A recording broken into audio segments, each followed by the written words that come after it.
अर्कुन-निसा का दर्द। ये दर्द सरेन के नीचे टांग की पिछली तरफ से शुरू होकर घुटने की पिछली तरफ और टांग में होता हुआ बाहर टखने के पीछे तक महसूस होता है। टांग में इतनी शिद्दत का दर्द होता है कि मरीज लंगड़ा कर चलता है, इसीलिए इसे लंगड़ी या अर्कुन-निसा का दर्द कहते हैं।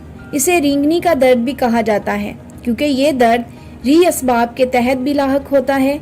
ये हमेशा हल्के दर्द के एहसास के साथ हमलावर होता है और बतदरीज शिद्दत इख्तियार कर लेता है, और जब ये दर्द पुराना हो जाए तो टीस के चीरने का एहसास तो कभी मुसलसल जलन के एहसास के साथ महसूस होता है। इस तकलीफ को मद्देनजर रखकर तासीर दवाखाना के मायानाज हुक्मा डॉक्टर्स, लेडी डॉक्टर्स ने हकीमों डॉक्टर तारिक महमूद तासीर की ज़ेरे निगरानी इस मर्ज का इलाज मुतारिफ करवाया, जो कुदरती जड़ी बूटियों से तैयार किया गया, जो लंगड़ी के दर्द का हमेशा के लिए खात्मा कर दे और आपको दे पुरसुकून जिंदगी। इसके मुतालिक मजीद मालूमात के लिए हमारा YouTube चैनल तासीर दवाखाना विजिट करें और हमारे अकाउंट को फॉलो करना ना भूलें।